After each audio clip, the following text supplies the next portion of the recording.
botou a mão na mesa como quem diz assim, ele não vai arrancar o microfone, né? Não vai tirar o microfone da boca do entrevistado, nem vai partir para cima de mim. Se é orçamento, o que é rubrica, o que é dotação orçamentária, não chega na população. Essa classe política topou o risco, porque não gosta do jeito Edivaldo de governar. O fato de termos um mercado que é pequeno, que não se compara aos grandes polos, faz com que os veículos de comunicação tenham uma dependência das verbas públicas e estejam sujeitos às pressões. O que vai diferenciar a cabeça do empresário e a capacidade de postura dos profissionais de imprensa de fazerem seu trabalho. Efetivamente, ele sugeriu, de forma muito delicada, a demissão de Wagner Santana. O que a gente não pode, no nosso campo de trabalho, é deixar com que ideologia se sobreponha aos fatos e nos leve ao desequilíbrio.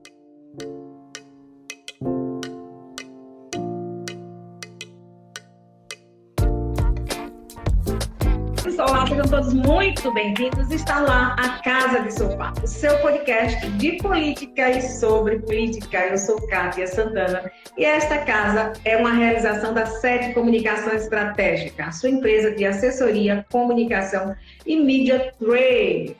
Hoje, como eu falei, temos o prazer de receber uma figura que não é político mandatário, não exerce nenhum cargo político, mas é um político na essência, até porque nós todos somos seres políticos, né? Queiramos ou não. As pessoas dizem, eu tenho pavor político, mas nós somos políticos, porque todas as nossas decisões, elas têm um viés político sempre, tá? Não percam, nunca esqueçam disso. Mas deixa eu apresentar o meu entrevistado de hoje. Ele se chama Narciso Machado, é radialista, jornalista e apresentador do jornal da FAM, na FAM FM. Aproveitar para dar um abraço para a turma lá, a turma dos Miros, né? Os Miros todos, na figura do Sandro. Narciso é graduado em Relações Públicas e em Jornalismo, além de ter formado em Rádio e TV.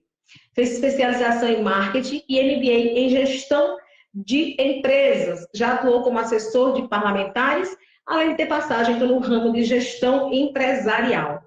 No rádio, Narciso já foi repórter de rua, além de produtor. E desde 2018 está à frente do jornal da FAM, como eu disse, na FAM FM. Narciso, agora sim, oficialmente, seja muito bem-vindo à Casa de Sofá. A casa está aberta. E é sua. Obrigado, querida Kátia Santana. Obrigado a toda a produção da Casa de Sofá. Uma satisfação enorme estar aqui com vocês para esse papo. Quero começar perguntando para você qual é o maior desafio de fazer jornalismo político em Sergipe, que é aqui que nós estamos, né? Tati, eu diria que é ter a compreensão do que é democracia. Porque quando a gente está no jornalismo político, você invariavelmente vai agradar ou desagradar as torcidas A, as torcidas de B, a direita, a esquerda, o centro. Em algum momento, alguém vai se sentir desagradado com um comentário, com uma matéria, com uma denúncia, com uma análise que você faz. Então, você tem que compreender que a democracia, ela pressupõe a divergência, né? E, do outro lado, quem tem um ponto negativo levantado vai, obviamente, ter o direito da reação, né? E você precisa entender que essa reação ela não está na dimensão pessoal, ela está também na dimensão dessa pluralidade de ideias e de possibilidades de divergência, né? Se você leva muito no pessoal, você acaba complicando um pouco sua própria vida e sua própria carreira. Então, compreender um pouco isso, de que o jornalismo político está no campo da democracia, eu acho que é o maior desafio.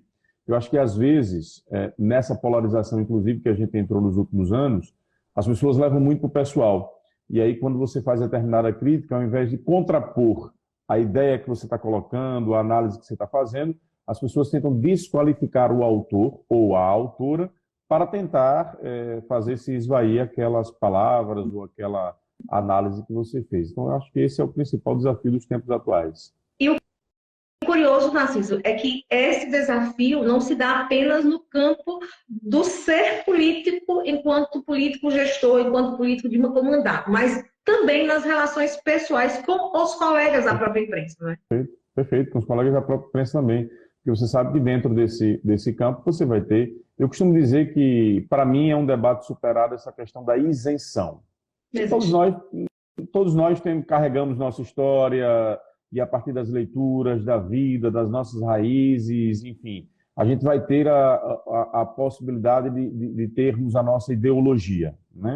que a gente não pode, no nosso campo de trabalho, é deixar com que ideologia se sobreponha aos fatos e nos leve ao desequilíbrio.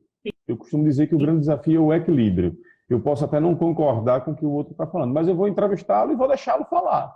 Entrevista pressupõe isso, o direito de que o outro vá falar, vá colocar suas ideias. Você pode colocá-lo com questionamentos em que ele possa se contradizer, em que ele possa fazer uma análise daquilo que ele pensa, mas você tem que deixar o direito do outro falar. Então, eu acho que é um desafio diário, é um exercício diário. Esse deixar o outro falar, pressupõe a necessidade do cidadão que está acompanhando poder fazer o seu devido juízo de valor. E quando a gente opina, quando a gente leva uma entrevista para um determinado campo, a gente acaba tendenciando isso, né? E não permite que o cidadão que está do outro lado possa dizer, quem está certo, afinal de contas, né? A quem deve ouvir, quem tem razão nesse processo. Quando a gente entrevista não com isenção, mas dando liberdade, porque realmente, como você falou, não há isenção, não há imparcialidade na comunicação, isso é falácia. Exatamente. Né? A gente aprende isso, mas quando chega na prática é tudo mentira, porque, na verdade, como você bem disse, nós somos frutos de uma construção social. Exatamente. E nela carregamos aí todos os aprendizados, todos os vícios, todas as coisas inerentes a esse processo de crescimento, né? E de relações mesmo, né? Relações sociais que nos levam a essa construção. Mas quando a gente tenta deixar o outro falar, mesmo que ele esteja mentindo, mesmo que ele esteja equivocado, a gente permite que o cidadão que está acompanhando faça essa análise melhor e de forma mais pessoal, mais própria. Né? Eu costumo dizer que do outro lado tem vida inteligente, né? Você precisa entender que o ouvinte, seu leitor, são pessoas que têm compreensão do mundo em que vivem, né? E tem o direito de fazer a interpretação que querem. Você não precisa direcionar. E até mesmo quando você opina, mesmo que seja após uma entrevista ou dentro de uma própria entrevista, você tenta fazer com que o seu entrevistado ele seja, entre aspas, desmascarado de uma inverdade que ele esteja dizendo. Até mesmo nesse ponto, você precisa compreender que do outro lado vai ter quem concorda e quem não concorda com você, porque vai sempre haver alguém que esteja próximo e afinado com aquela ideia e com aquela ideologia do entrevistado que você está lidando, né? Então, acho que dar a liberdade a quem está nos ouvindo, ou nos lendo, ou nos assistindo é fundamental. Verdade. Narciso, e quando a gente contraria, a gente enquanto entrevistador, contraria o entrevistado. Às vezes o entrevistado quer que a gente conduza a entrevista à base do elogio, à base dos pontos positivos, mas a gente necessariamente precisa tocar em feridas muitas vezes. E quando isso acontece, como você administra? Olha, eu procuro fazer de conta que não ouvi uma determinada observação. Tem uma coisa que de vez em quando me orgulha muito. Tem alguns assessores que dizem assim, olha, tem uma exclusiva aqui, mas o pessoal aqui da assessoria acha que a gente não deveria levar fulano de tal para o seu programa. Acha que a gente deveria levar para a concorrência. Aí eu viro e digo assim, rapaz, você sabe que você está me deixando mais satisfeito ainda com o trabalho que eu estou realizando. Agora, sim, se é entrevista, manda vir para cá. Porque se você está me dizendo que há uma predisposição a ir para um concorrente, porque lá o seu assessorado vai estar mais tranquilo, lá não vai ser entrevista, vai ser um bate-papo, né? E para fazer bate-papo, abra suas redes sociais e faça, né? Então, eu acho que primeiro você tem que, assim, utilizar da mesma estratégia, às vezes, né? Fazer de conta que estou concordando, não, tudo bem, tranquilo. E durante a entrevista, você lança a pergunta que você acha que deve lançar e dar também o espaço para que o entrevistado fale aquilo que ele quer falar e, no final das contas, o cara acaba observando que a reação é tão positiva por parte da sociedade, talvez pela veracidade, né? Isso quando eu estou falando numa hipótese da não catástrofe, né? Daquela entrevista em que você acaba desmascarando o cara ou a personagem e aí ela sai totalmente arrasada. Acaba acontecendo no trajeto, mas na maioria das vezes, a gente tem que também lembrar que se essas pessoas estão na política é porque são inteligentes na comunicação. Eu costumo dizer que até mais inteligentes do que nós, porque se nós fôssemos, talvez estivéssemos ocupando cargos, né? Não necessariamente pela inteligência, mas pela predisposição. quem tem a Sim, predisposição e tem a inteligência alcança os resultados, né, no campo eleitoral. Então, eu acho que é um pouco isso. Às vezes, fazer ouvido de mercador é o melhor caminho, né? sim. E a segunda coisa E às vezes é a não gente baixar a sabe. rédea, não baixar a guarda. Assim, olha, tem muita condição, então não é entrevista, eu prefiro não fazer, pode passar adiante. As concessões. E é curioso, porque quando a gente que milita, eu escrevi política há 20 anos, e de vez em quando eu disse assim, Kátia, tem uma exclusiva para você. Ou então, é uma fonte assim, muito interessada em passar a informação. Por trás de toda a fonte, de toda a exclusiva, tem um interesse assim, muito claro. A gente só precisa estar atento para entender que Que interesse jogo é é esse, esse, né? que jogo é esse, né? A quem essa fonte quer, para quem essa fonte quer mandar recado? Exatamente. Quem essa fonte quer atingir com essa exclusiva. Então, essa é uma análise que a gente, enquanto profissional, precisa ter esse cuidado também, né? Às vezes, se fazer de bobo é importante também, né? Sim. Porque às vezes a assessoria e o próprio político ou a política acha que vai lhe convencer pela exclusiva, você faz a análise ali, não, tá tudo bem, é isso mesmo, tranquilo, vamos lá, vamos para a exclusiva e no meio dela você tenta arrancar alguma outra declaração ou algo mais importante, né? Porque às vezes a exclusiva na cabeça do político não é o que interessa à sociedade, nem é o que vai repercutir. Tem uma colega Sim. nossa, eu acho que você conviveu com ela durante o Jornal da Cidade, que é a Célia Silva, que ela Sim. dizia uma coisa que era sempre assim, é impressionante como o mais importante, às vezes, das entrevistas vem no final da entrevista. Então, às vezes você faz recebe essa informação exclusiva para uma nota, para um texto ou para uma entrevista, e o melhor vem no final, né? Quando é no caso da entrevista, o melhor vem no final, que é quando você consegue arrancar alguma declaração. Às vezes não é nem a exclusiva que a pessoa queria dar. Sim. Na verdade, o entrevistado já está ali relaxado, já entrou no clima, já conversou, já... Semana passada eu brinquei com sua amiga de alma, a Magna Santana, dizendo exatamente isso a ela. Ela é fantástica nisso, né? Ela pega um entrevistado e ela mexe com o ego e faz o cara entrar e navegar na dela e pã! Crava e pergunta bacana. Você sabe que eu tinha uma figura, eu vou até citar nome, que eu gosto de nomes. Nomes e sobrenomes. A Murinha de Van falava assim para mim, Kátia, você é um perigo entrevistando. Porque você vem para aqui, pergunta, dando risadas, e aí a gente vai entrando. Nessa brincadeira vai respondendo tudo o que você quer. Eu disse, então não ria, responda. Para prestar atenção, para depois não dizer que eu enganei, né? Então, é porque a gente vai perguntando, ou então vai amaciando, né? A gente quando quer pegar um muito áspero, que a gente sabe que a resposta, se for de cara, vai receber uma patada, às vezes, a gente vai amaciando a conversa, como o Magna faz, até aplicar a pergunta que a gente precisa fazer. E que a população, é importante que a gente diga isso, a gente não faz comunicação para a gente. Exatamente. A gente faz comunicação para quem está em casa, para quem está vendo o jornal, assistindo a TV, ouvindo a rádio. Não é? Eu recordo de uma situação em que Belivaldo passou por aquela crise no início do governo, Sim. A morte do Saíde, as enchentes em Riachuelo, em Santa Rosa, enfim. Depois de um tempo ele veio para uma entrevista aqui no Jornal da Fama. E ele tem aquela célebre frase que foi infeliz ali logo depois da morte. E nós marcamos uma entrevista tempos depois. Sim. E ele veio para os estúdios. E aí eu naveguei a entrevista toda, falando das pautas que a assessoria tinha sugerido, falando de política, etc. Sim. Falando do governo, ele prestando contas daquilo que... E deixei para o final a pergunta que para mim era essencial, que era ele fazer uma avaliação, se ele compreendia que tinha errado, se ele compreendia que poderia ter sido infeliz, que avaliação ele fazia. Eu não me recordo o conteúdo da resposta. O que mais me chamou a atenção naquele momento foi a reação da assessoria. Quando eu comecei a fazer a pergunta, a assessoria estava do lado, você sabe aquela reação do leão assim? Sim. O assessor abriu o olho para você assim, botou a mão na mesa como quem diz assim, ele não vai arrancar o microfone, né? Não vai tirar o microfone da boca do entrevistado, nem vai partir para cima de mim. Então, fiquei muito tranquilo, observei a reação, mas o próprio governador deu aquela deixada de mão assim, como quem diz, me deixe à vontade. Sim. E abriu o coração numa fala que foi bastante interessante. Eu não me recordo agora, com sinceridade, o conteúdo da fala dele, mas foi uma fala que marcou bastante foi uma abertura de coração de Belivaldo depois daquele período de crise ali. Sim, sim, sim. Deixa eu te perguntar uma coisa.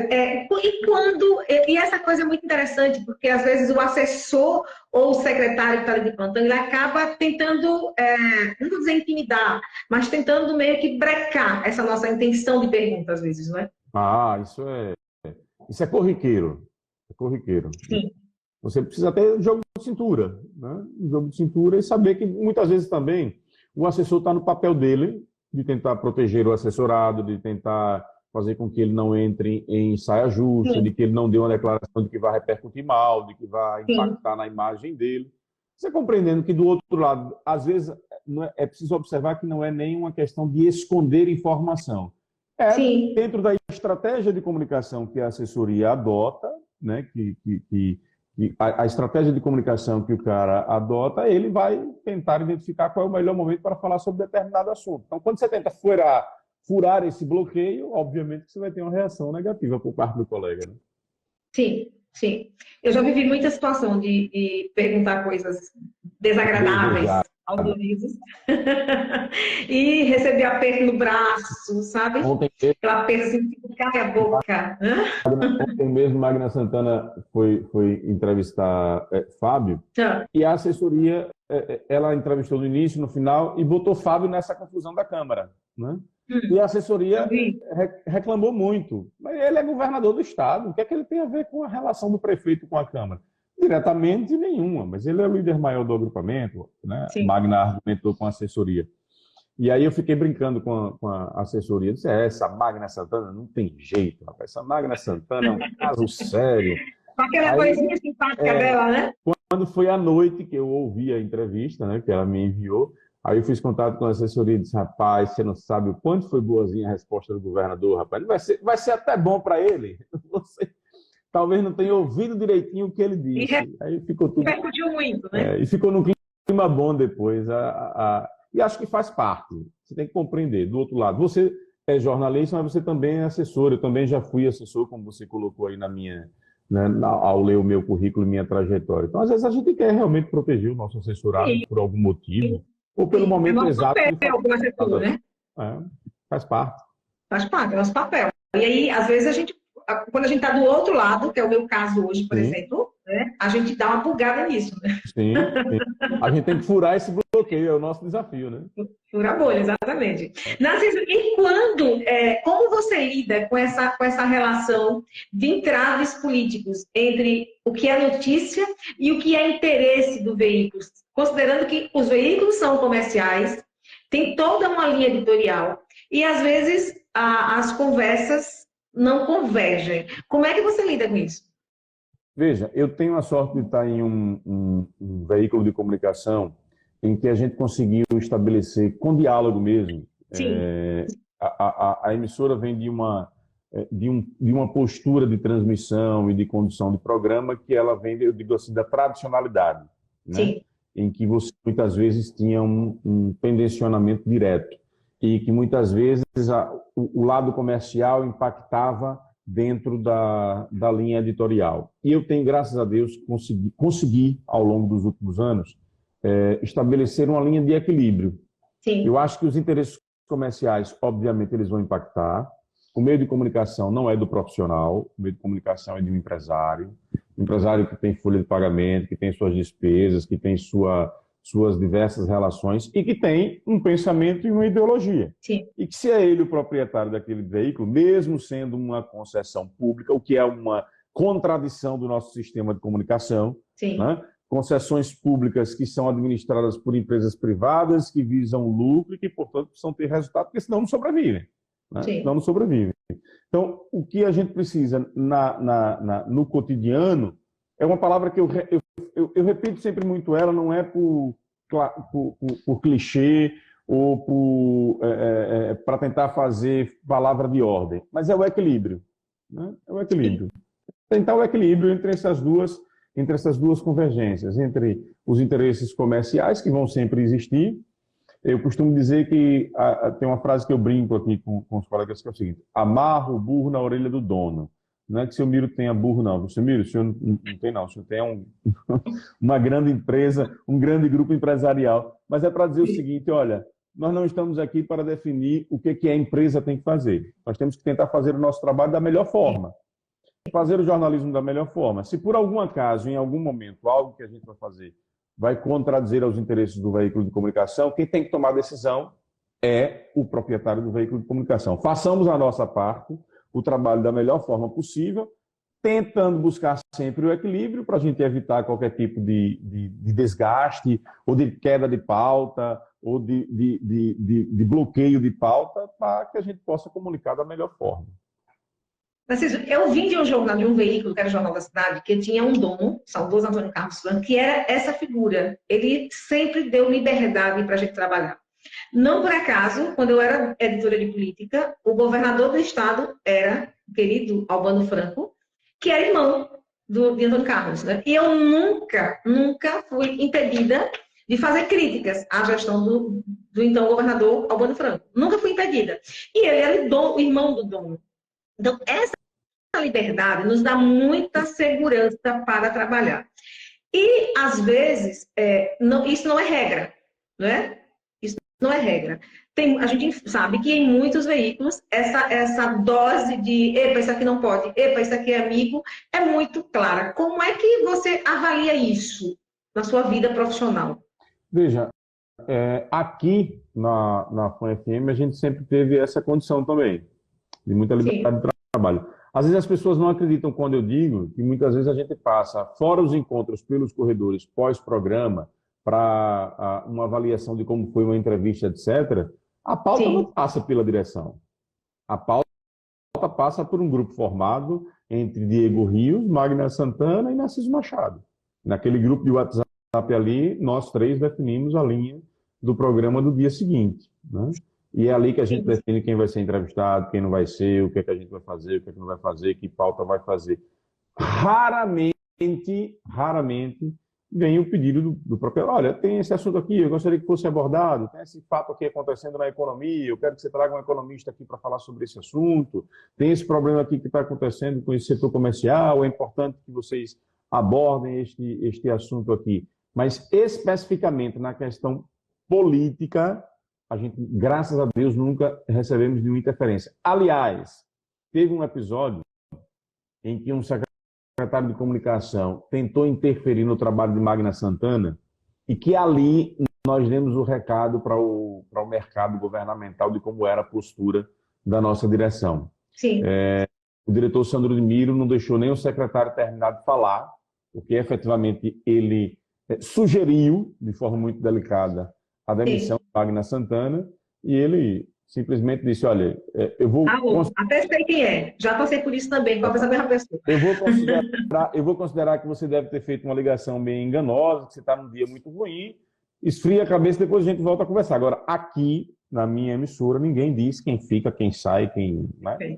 Tome as medidas que você achar se estiver incomodando algum tipo de postura da minha equipe. E aquilo foi muito bacana, deu a gente uma segurança, né, para continuar o trabalho. Isso foi bem lá no início da minha trajetória como apresentador, ali no início de 2019, e graças a Deus a gente teve ali a gente ganhou a confiança para seguirmos o nosso trabalho. Perfeito, isso é muito bom, né? Tem um comentário aqui do portal Fato 1. Quando você mora e trabalha em cidades do interior do estado, discorrer sobre qualquer assunto ligado à gestão, mesmo do ponto de vista administrativo da coisa, vem sempre a cobrança que você tendencia. Infelizmente é real, né? Olha o Sandro de Mira aqui com os olhões dele aqui olhando para a gente. Abração para ele. Como vocês veem isso na vida de vocês enquanto profissionais, se vocês já passaram por isso desde o interior? Eu nunca tive essa experiência de trabalhar no interior. Também não. Mas assim, é óbvio, não vamos tapar o sol com a peneira. Nos municípios, os veículos de comunicação eles têm espaço demarcado. Uma emissora é do lado A, outra emissora é do lado B, e conseguir fazer um trabalho não é fácil, né? Se para a gente aqui na capital estabelecer uma linha independente é difícil, eu imagino em cidades polos, né? Cidades pequenas, fica imaginando aí, né? cidades em que a prefeitura tem um poder econômico muito forte em cima das famílias. Não deve ser fácil, não. Narciso, e quando há sempre uma confusão, né? Fulaninho de tal é tendencioso, fulaninho de tal é politicamente ligado a não sei quem. Isso, fulaninho, somos nós, profissionais de comunicação, né? Que recebemos, às vezes, essa pecha que não nos cabe, mas é real. Isso porque estamos, às vezes, tratando de um tema espinhoso, delicado, e não estamos opinando, apenas estamos informando. Mas, para quem tem uma vinculação política com a XYZ, acaba dizendo, cuidado que o fulaninho é tendencioso, que o fulaninho é ligado a fulano. Como é que você lida com isso? Você já se deparou com esse tipo de situação? Todo santo dia. Todo santo dia. É só botar uma matéria, por exemplo, eu tenho nesse episódio aí, Câmara dos Vereadores, Erivaldo, eu tenho uma análise muito clara de que acho que os vereadores passaram do limite, né? Sim. Que, obviamente, para a plateia, passar a informação de que vai ser uma fiscalização um pouco maior, etc. e tal, pode ser que soe bem para aqueles 40% da população que tem hoje uma tendência de votar em um candidato de oposição. Sim. 40% de eleitores em Aracaju não é um número pequeno. Então, em toda esquina, em qualquer espaço, você vai encontrar alguém que seja opositor ao prefeito Edivaldo Nogueira.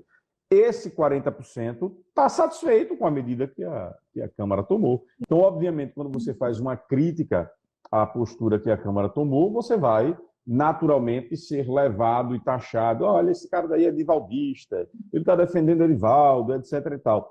E aí eu digo, olha, não é uma questão de defender Edivaldo, porque, por exemplo, eu tenho críticas duras. Eu faço dois paralelos. Para mim, eles são aliados, são muito próximos, mas fazem gestões totalmente diferentes. Por exemplo, Padre Naldo e Nossa Senhora do Socorro. Eu acho uma gestão que deixa muito a desejar. Mas fui contra a medida que os vereadores tomaram de baixar para 30% o remanejamento. Porque acho que a oposição não precisava tentar engessar a gestão para tentar vencer Padre Naldo nas urnas. E isso aconteceu semanas antes. Semana seguinte, os vereadores de Aracaju e baixam para 5%. Eu mantive a mesma linha. Sou contra. Quem não conhece o orçamento público, às vezes passa a ideia de que é pegar dinheiro de um canto e botar para o outro. Às vezes não é nem isso. Às vezes a expectativa de arrecadação está alta, você tem X valor em uma determinada rúbrica para uma área da gestão e, naquele momento, frustrou, não arrecadou aquilo que precisava. Mas você tem a necessidade de investir em uma outra área em que você botou menos dinheiro. Você precisa remanejar. É burocrático, é valor de papel, às vezes não é valor em dinheiro, é valor de papel. Rubrica mesmo. É rubrica. E aí as pessoas, os vereadores ficam jogando com a sociedade, né, com esses termos que não chegam. Porque cá para nós, Kátia, a população está preocupada em trabalhar, em pagar as contas, em voltar do trabalho, se o ônibus está lotado, se o ônibus não está lotado. Se é orçamento, o que é rubrica, o que é dotação orçamentária, não chega na população. Chega em apenas um setor. Isso é uma crise momentânea, que daqui a pouco vai sair. Então, quando você toma uma posição como essa, né, e faz a crítica, fica parecendo que você está defendendo lá do lado. Não, ele não quer que fiscalize Edivaldo. Quem disse que autorizar antecipadamente remanejamento é fiscalização? Sim. O problema do desvio do dinheiro não está na liberação para o uso dele. O problema do desvio do dinheiro está na relação entre a empresa que vai fazer e o gestor público. Sim. Porque a mala preta, o caixa 2, ele não vai ser dado no momento da assinatura de um contrato. Ele não vai ser dado no momento em que os vereadores assinarem a autorização. Sim. Se ele tiver que acontecer, ele vai acontecer em um terreno baldio, em um local ermo, em um aeroporto, em uma sala, aberto, em movimento. Pois é. Quem não lembra do episódio daquela mala cheia de dinheiro, né, no apartamento do Gedel? Gente, parece ser infantil demais você acreditar. Das histórias que alguém passa com o carro com vidro aberto e alguém vai lá e joga um saquinho de dinheiro dentro, né? Quem não conhece essas histórias, né? Pois é, troca de sacola em aeroporto, troca de sacola em shopping.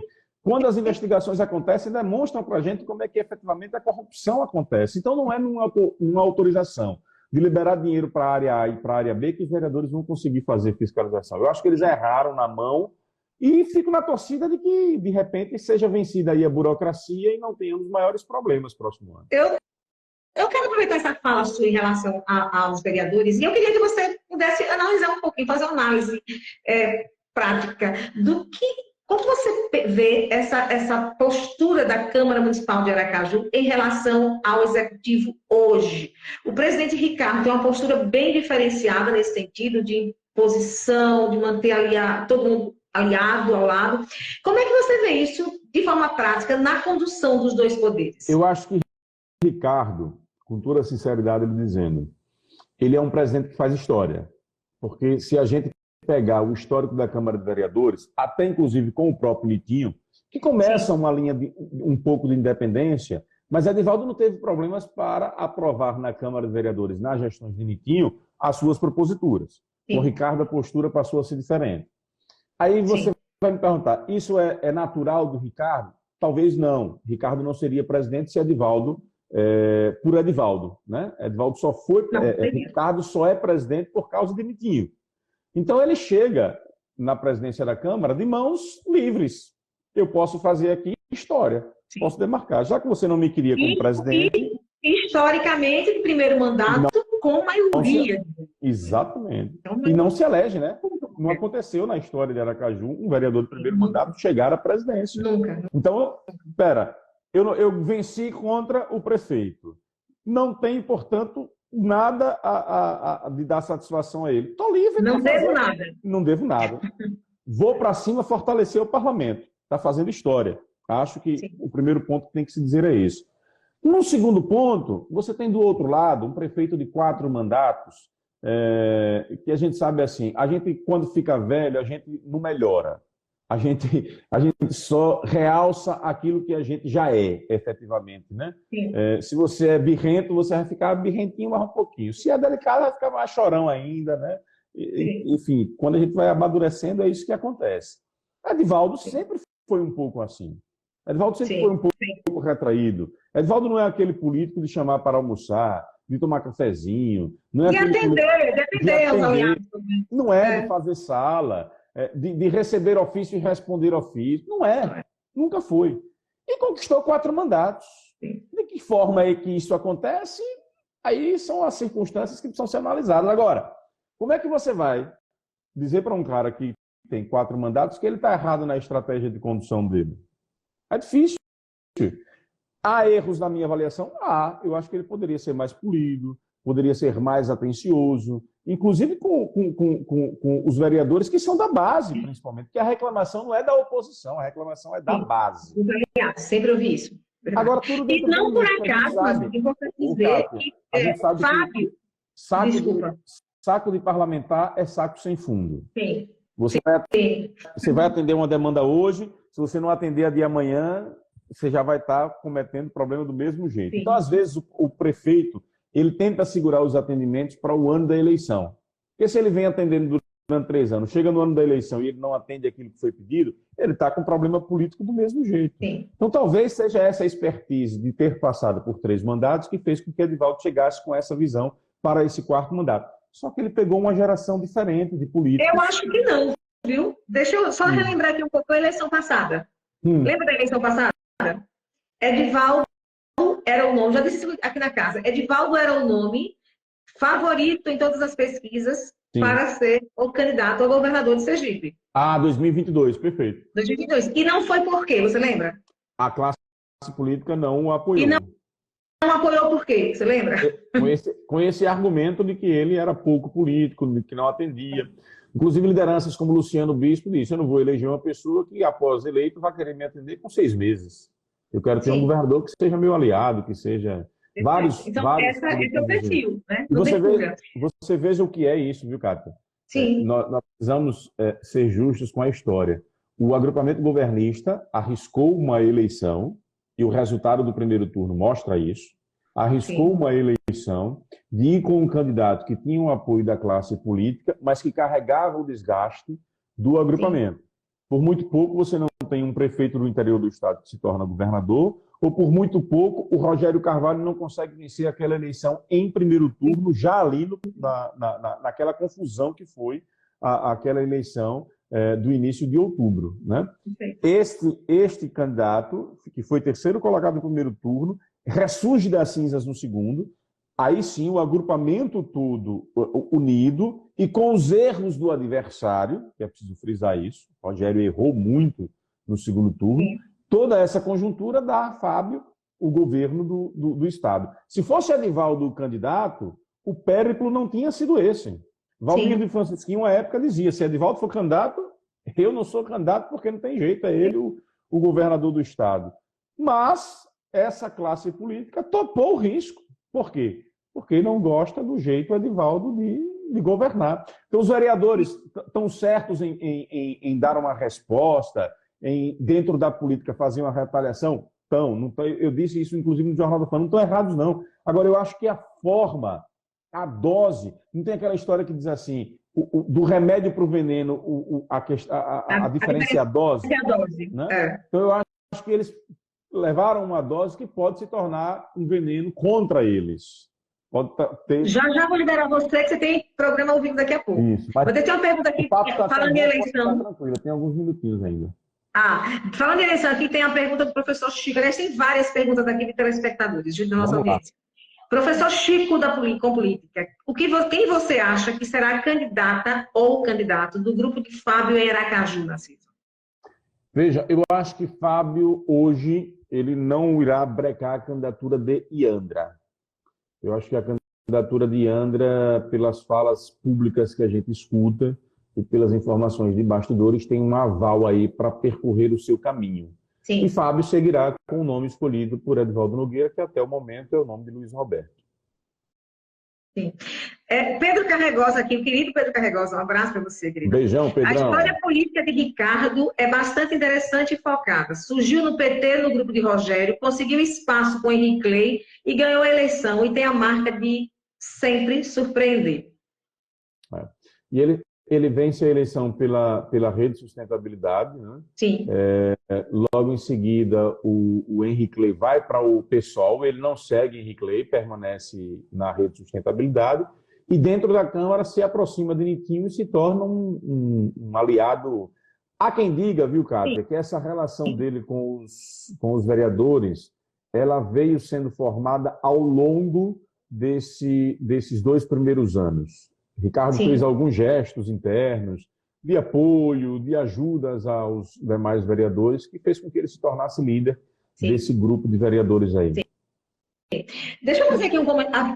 Tem muita pergunta aqui. Narciso, você já falou muito bem sobre Fábio e Iandra.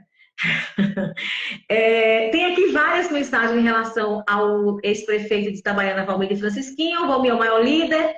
O professor Chico fala, Valmir usou a eleição para se defender, foi bom para ele na justiça e com que ele conseguiu aproveitar, mas frustrou muitos eleitores. A Anaí Queiroz, políticos do interior deveriam ser convidados. Anaí, são sempre convidados, mas nós temos algumas dificuldades, a começar às vezes pela assessoria, que não nos retorna. A gente manda, liga, conversa, para mandar uma eternidade. Isso quando responde, tá? Então, tem vários convidados, mas infelizmente temos dificuldade dessa recepção por parte dos colegas assessores. Aqui, inclusive, uma crítica construtiva, não se ofendam, por favor. Paulo Andrade, sou vereador de Divina Pastora e sempre estarei com o Valmir. Pedro Carregosa, tá dizendo que é fã de nós dois. Eu que sou fã. Gilson dos Govos. Narciso falou muito bem sobre Fábio e Iandra. Bom, tem uma pergunta aqui, Narciso, vamos lá. Qual o impacto, professor Chico também, viu? Qual o impacto do caso do PSB com Zezinho na conversa com Fábio Mitidieri? Nenhuma. Eu acho que foi tudo combinado, tudo dentro das 4 linhas. Fábio deu o aval, Zezinho saiu do PDT porque precisava de um partido para liderar. Zezinho é um político que vem de uma trajetória em que ele é líder dele mesmo, nunca foi liderado, né? E aí ele vai para um partido que tem um Edivaldo Nogueira presidente, e que apesar de ter dado a ele a chancela de ser o vice, Edivaldo vai vender eternamente. Peraí, não é assim também dele, né? Edivaldo vai vender eternamente essa visão de que foi ele quem deu a chancela. Nunca jamais. Do outro lado, a gente sabe que existe aquela história de bastidor que a esposa do Edivaldo não queria, e que Belivaldo foi quem encostou e disse bem assim, olha, você tem um nome dentro do seu partido que e me parece ser um nome que agrada a todo mundo, né? Então, eu acho que você poderia indicar Zezinho Sobral. Tanto é que no início do governo, Zezinho e Belivaldo eles têm um estranhamento. E Belivaldo chega a dizer deixar isso claro em algumas entrevistas, né? Que ele foi essencial para a escolha de Zezinho e que estava ali não sendo muito bem atendido por ele enquanto secretário de Educação com algumas demandas ali para resolver. Sim. Então, são aqueles fatos de bastidores, né? Que marcam a trajetória de chegada de um determinado político ao cargo. Zezinho chegou nessa circunstância, indicado por Edivaldo, mas chancelado pelo grupo como um todo, o que dá a ele a liberdade de buscar seu caminho. Sim. Elisa Ramos, você acha que a falta de financiamento privado, através de publicidade, prejudica o jornalismo sergipano, que está, em grande medida, à mercê de recursos publicitários públicos? Não tenha dúvida disso. Não tenho dúvida disso. O fato de termos um mercado que é pequeno, que não se compara aos grandes polos, faz com que os veículos de comunicação tenham uma dependência das verbas públicas e estejam sujeitos às pressões. O que vai diferenciar a cabeça do empresário e a capacidade de postura dos profissionais de imprensa de fazerem seu trabalho. É aquilo que a gente já relatou um pouco aqui, de experiências que você passou, eu já retratei um pouco de como é o nosso trabalho aqui dentro da FAM-FM.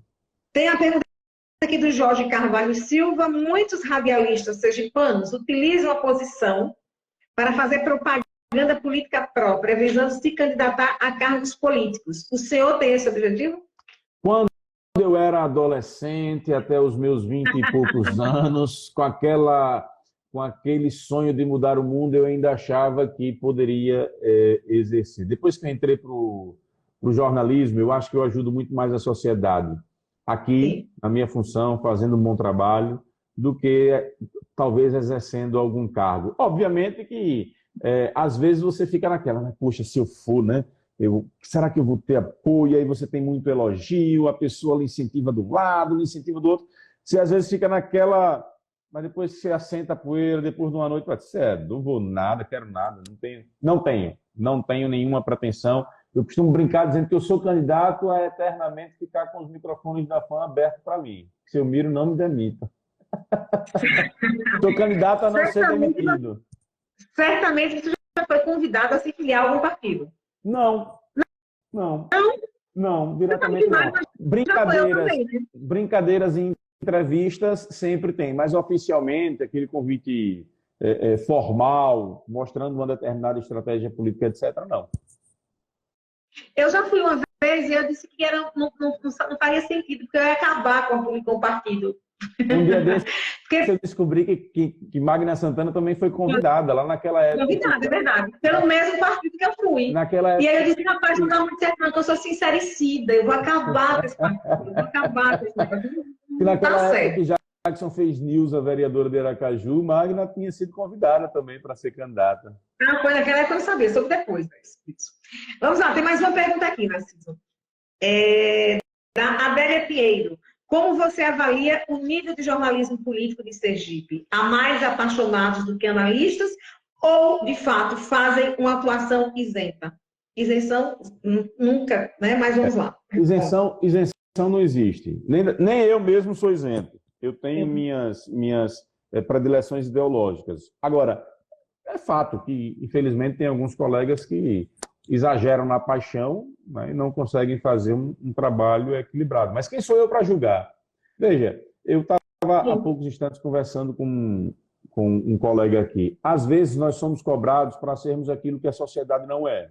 Nós vemos uma sociedade emaranhada de corrupção, cheia de jeitinhos, cheia de problemas, e às vezes as pessoas ficam querendo jogar no outro a maior cobrança de postura ética, etc. Eu não costumo cobrar os colegas pelas posturas que eles tomam. Eu acho que cada um, sabe, exerce a profissão da forma que quiser, mas óbvio, infelizmente tem colegas que exageram um pouco e que acabam se tornando mais torcedores do que analistas da política. Sim, perfeito. Narciso, meu querido, vou liberar você que você tem programa agora. Aliás, Narciso Convida, está fazendo muito sucesso aí. Fui convidada a semana passada, muito honrada com o convite e repercutiu bastante, viu? Diga-se de passagem, viu? Obrigado, querida.